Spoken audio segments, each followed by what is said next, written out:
Well, today I've got the first comic that I've bought since starting this channel. Batman 203. And it's the UK edition. It's a 1 shilling and 9p stamp. All right.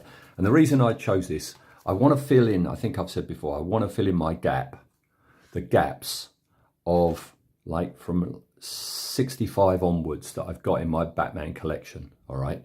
And out of all of them that I could have chosen, I thought this would be appropriate, seeing as this channel's called Out of the Batcave, to have one with the Batcave on the cover. All right, so got it off of eBay. I think it was £20. This is a Batman Spectacular, which is the 80-page giant, which I seem to remember I didn't tend to get. I don't think my sisters thought that it was worth the money to get one that was more expensive. I mean, this is 1 shilling 9p. A regular was 1 shilling at that time. All right, but yeah, it's an 80-page giant. It's much thicker. So I got this for about £20 off of eBay. I don't know what's going on here. It's all very dark. I don't know if there's been a sticker on it.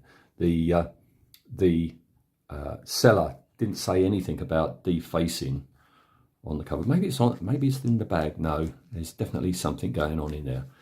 So it's going to be what I'm going to be doing with all these ones that I've never read or haven't read for a long time.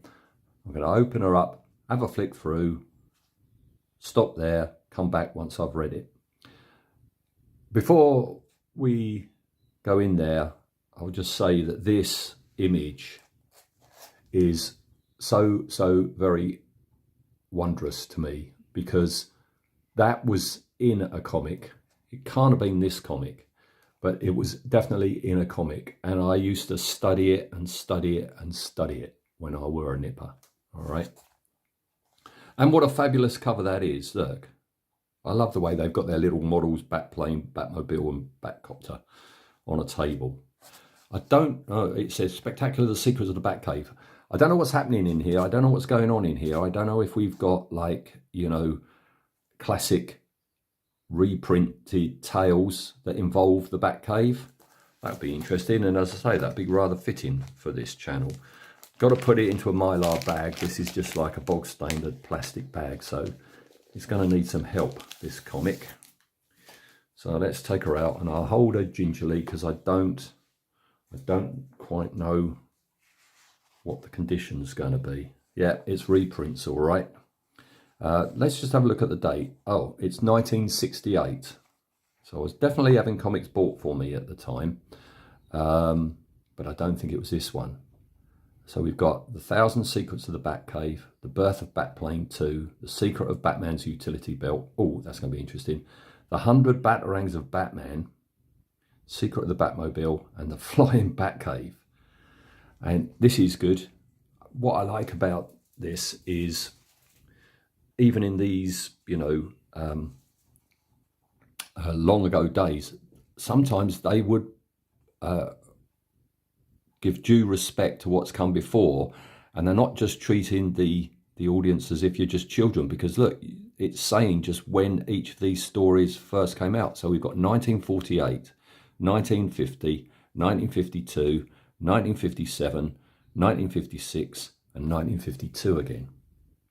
A Batman special, The Batcave, 1968. That's really good. I don't think you would normally see anything like that until, you know, the 90s, when you were starting to get the Chronicle books and things like that. Something that's a bit weird, and I don't know if it's supposed to be like this, but this is a bound comic, but it's also got staples, but the staples aren't facing that way, they're facing forwards. I guess it's meant to be like that. I'm going to be very careful. Actually, let me bring in, I think what I'm going to do is, I'm going to bring in a book and just have that underneath, just to take that, all right? Just, I want to look after it. So, here we go. Are we lined up? Yes.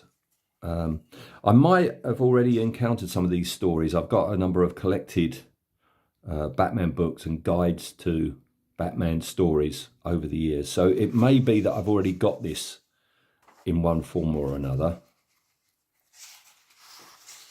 No, none of this is ringing a bell. I hadn't realised, there we go. That's why it's included in here. Look at that. I'm just going to pause and let you take in the old disguised barn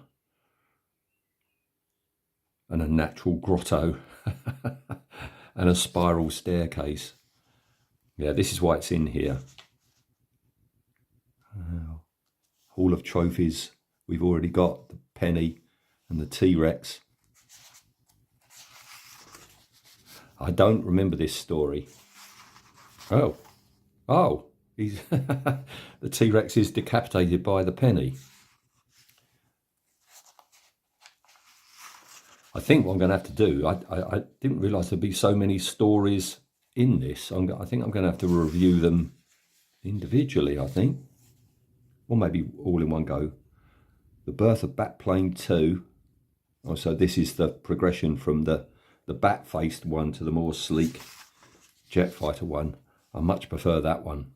Much prefer that one. I think I've got this one.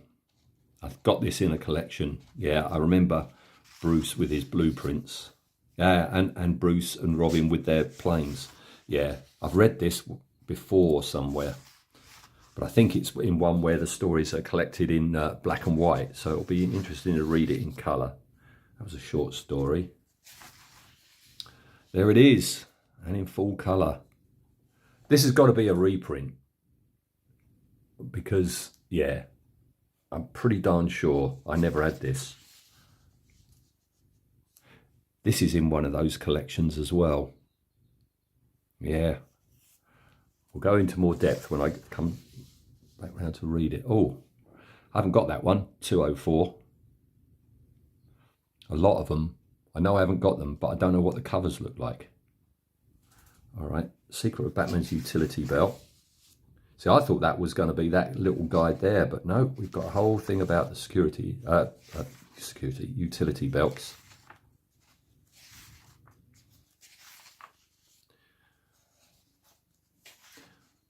I was intending to, vote on each issue out of 10, but I think each one of these stories is going to have its own little, that's an idea. Well, so this one would be called The 100 Batarangs of Batman when I vote for it and put it up on the Facebook page.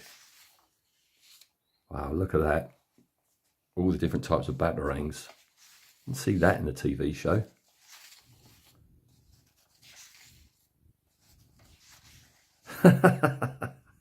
Batarang X, the giant Batarang. Blimey. Secret of the Batmobile. That is a classic Batmobile.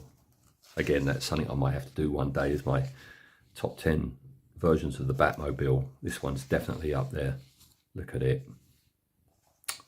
Love it.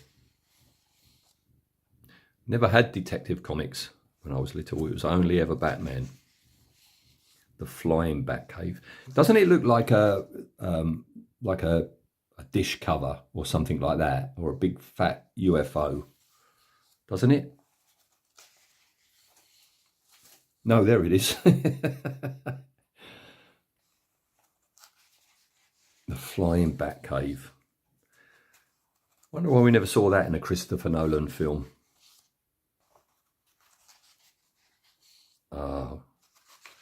Very sweet. Tootsie Rolls. No idea what a Tootsie Roll is. Yep. And more soldiers you can buy. Get my pasta book out of the way. Yeah, right. So I've got some reading to do. And I think what I'm going to have to do is come back in part 2 where I've read each one. And each little story I'm going to vote out of 10. As I build this up and on the Facebook page, as the scores are put up, it's going to be interesting to see where I vote a story, some of the stories like you get here in the 40s and 50s, alongside the ones that are in, the 80s, 90s, 2000s. But it's my own personal score. Yeah, let's see. All right, that's rather good. Oh, I never really looked at that mark. Yeah, it looks like there's been a sticker on there at some point, but there's no way I'm going to try and remove that. That's fine.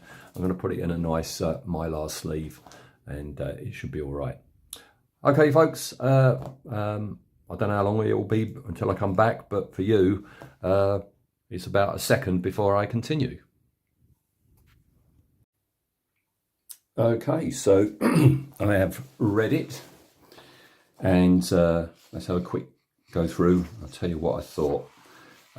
So this one, The Thousand Secrets of the Batcave from 1948.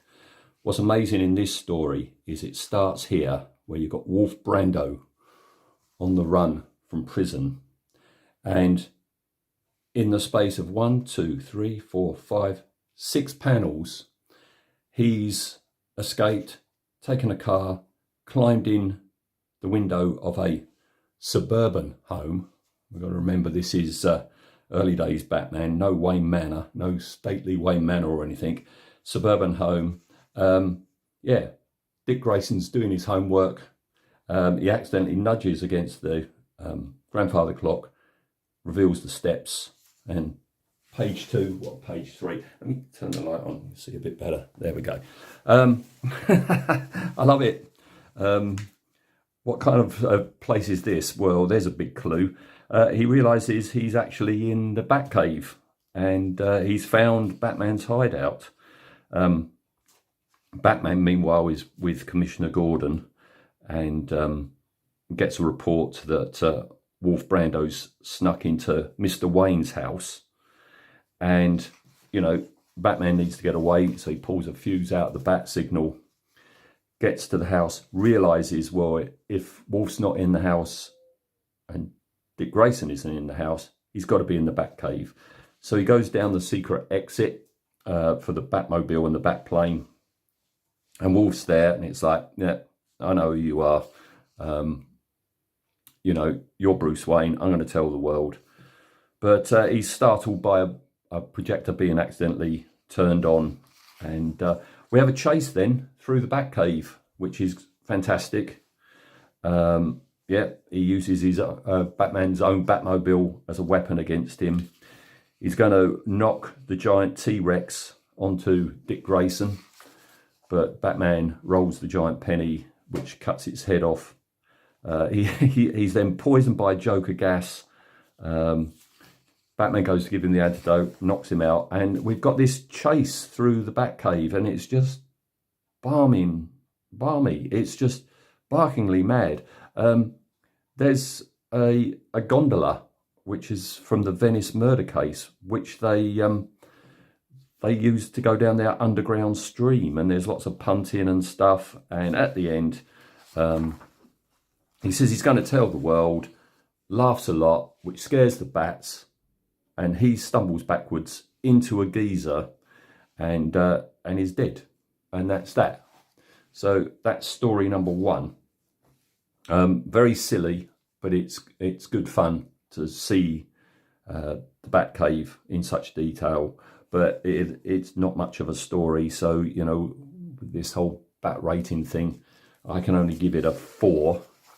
All right. Then we got The Birth of Batplane 2, which is from 1950. And it starts off, you've got Haggerty, who's a war ace and a fabulous pilot, but he's too old. His reflexes are too slow now, and he's got rid of.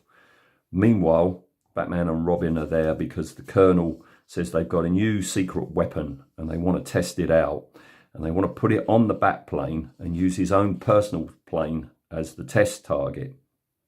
And it's called a vacuum blanket. When turned on directly over another plane, it creates a vacuum which conks out that plane's engine. So they go to test it, but something goes wrong, and Batman and Robin bail out, figuring the Batplane will just continue out to sea and then just crash into the sea.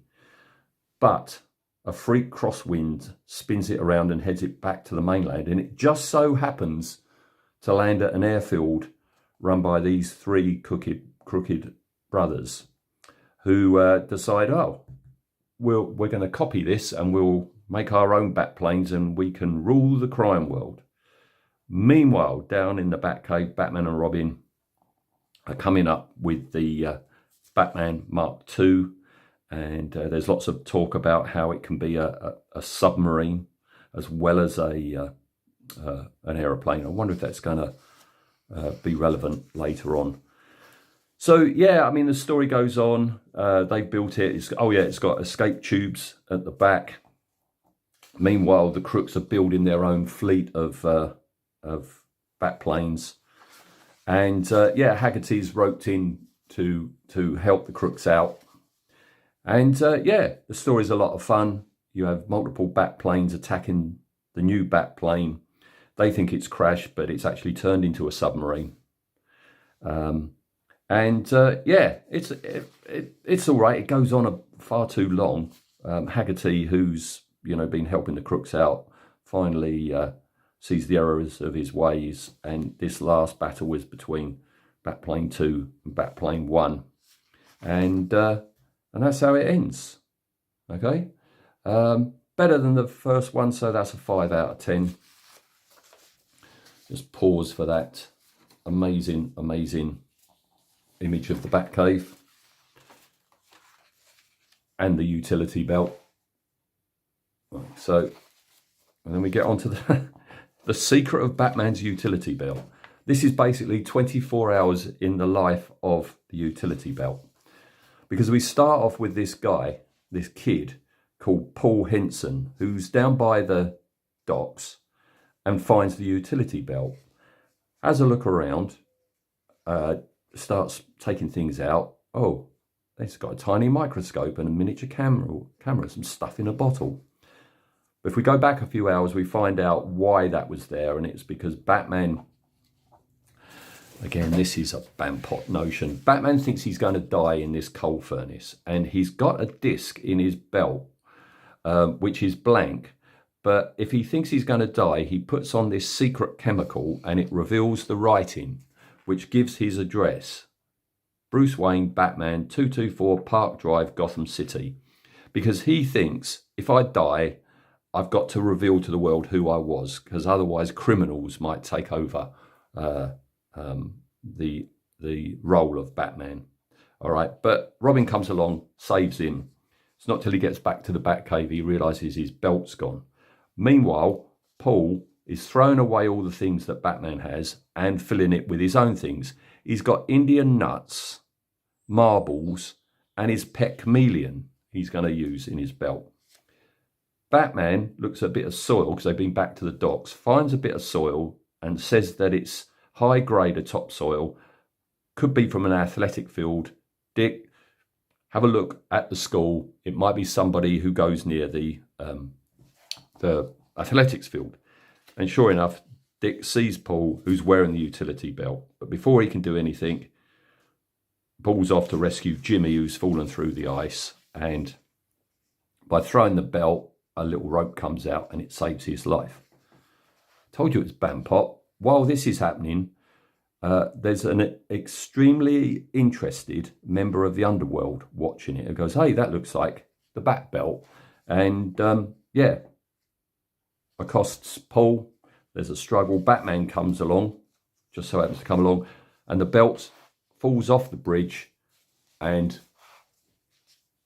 onto the train, which is found by a hobo who thinks it might be able to sell it when he gets to town. Goes into a freight car. There's a dog in a crate which bursts out, but his arm nudges the belt. The Paul's chameleon comes out, which distracts the dog, and he manages to escape and sells it to a pawn shop and says, this saved my life, but I need the money. It is bought by this workman who's working on a new subway that they're building, who has an accident. He gets stuck underneath a girder. The water's coming in. He's going to drown, but he reaches into the belt, finds the marbles. The marbles help him roll the girder off, and he's saved. So Batman and Robin see that. For some reason, that's in the newspaper. They see that. They go to see him. He goes, oh, I've sold it to a leather collector. and this is the leather collector, who again is examining the things in there. And the crooks come along, they nab it. Okay, there's a tussle, and while the tussle is happening, that first interested criminal nabs the belt and takes it to his boss, the Drum, this crime lord called the Drum. I don't know if he was invented just for this story or if he makes more appearances. But yeah, he finds the disc. He has the address. I know who Batman is. And then that night, outside a lavish mansion on the outskirts of Gotham City, there they are, a man and a boy playing handball. And they think they're going to machine gun them down and kill Batman and Robin. But Batman and Robin are there and apprehend them. And it's because Batman has actually swapped belts, and it had a fake disc in it, which has the name and address of his friend, right? Bill Weaver. So that's that. The Drum goes to escape, and the last time the belt is used to save someone is Batman uses the nuts that were in there, sprinkles on the floor. They can pinpoint his location, and he's nabbed. And it ends up at Bill Weaver's house. They're all having a meal. The hobo, the leather collector, the construction worker, and Paul. And it ends happily. Very silly, but great fun. 4 or 5? 4. Yeah, it's just too silly. Then we got the 100 Batarangs of Batman. And I don't know whether this is all been written and drawn for this, or if this is cut and paste from old stories. But basically, you got a fanboy, a Batman fanboy called Elmer Mason, who these guys come along and say, you got any footage of Batman and Robin? And he's showing them, and they knock him out. And they take everything, every bit of film that he's got of Batman and Robin, where Batman's using the Batarang. Okay. So Batman and Robin go back to the Batcave, and it's like, well, maybe it's somebody we've caught in the past via a Batarang, wants the footage because they're going to use the Batarangs against us. And you've got this amazing image of a trophy case. And there's mention of Batarang X, which has been kept locked up because it's so dangerous. It's behind that door, Batarang X. And then, yeah, we go into flashback mode. We see all these little adventures of the past. Like, this is the very first Batarang ever used, the one that Lee Collins, the Australian, made for him. And there's a little adventure. And I don't know if this was written just for this issue or if it's a reprint. I think it was done for this issue because the art doesn't change. All right. So that's the first one. We've got like 4 panels showing the story of the magnetic Batarang. They're still talking about Batarang X. Then there's the Seeing Eye Batarang, which is basically a drone Batarang. Okay. And yeah, we've got other ones going on. We've got the Whistling Batarang. We got the Flashbulb Batarang. We got the Rope Batarang. And yeah, it's just recounting all these stories. But then they realise that Jay Garris must be behind it all. But Jay Garris is living on a deserted offshore island, which is rented. And they can't go there by Batboat or Batplane because they'll hear them coming. So they've got no choice but to use Batarang X. Meanwhile, Garris and his mates have worked out how to throw a Batarang. This is a specially adapted Batarang that doesn't come back, and it's got a bomb on it, okay? Because it's a bomb Batarang. That night, the Batmobile comes back, and we find out what Batarang is. It's a giant Batarang. And they've got a catapult to launch it. So basically, it becomes a glider. And Batman glides across, finds out what they're up to, gets spotted by the crooks. They try using the Batarangs, but Batman has adjusted them. They now fly back, and they haven't got their bombs. And that's it. They're nabbed, and Batarang X is put back in its room, presumably never to be seen again. All right. Very, very silly. Love all the Batarangs, but that's got to be a 3. Okay. Secret of the Batmobile. Again, this is quite sweet. They're after a bad guy called the Racer. And while they're chasing him, Vicky Vale, for some reason, is down a manhole cover. And as the Batmobile comes along, she takes a dramatic shot of its underside. And Batman realizes if that's published, it could give away a secret no one must know. So to try and stall the publication of that photo, he says to Vicky Vale, we'll tell you stories of the Batmobile. And again, you've got old stories. We've got the armoured Batmobile for an adventure during a hurricane. We have the snow Batmobile. And yeah, it's very lightweight and it's not a very long one. And we find out the secret that Batman's trying to prevent Vicky from finding out is that the Batmobile they've been using, and the reason they can't catch the racer is the Batmobile's not fast enough, and that's because it's not the real Batmobile. The real Batmobile has been damaged, and what they've got is Bruce Wayne's sports car and put a shell over the top because they didn't want the underworld to know how they were handicapped. And Vicky's picture showed the motor number underneath our phony Batmobile. Turns out in the end, when they are using the real Batmobile, they catch the racer. But Vicky had spotted that, but not the motor number. And she just thought, you didn't want me to use that photo because you knew it was no good. Yeah, that's right, Vicky. And that's how that ends. Very, very silly. 3.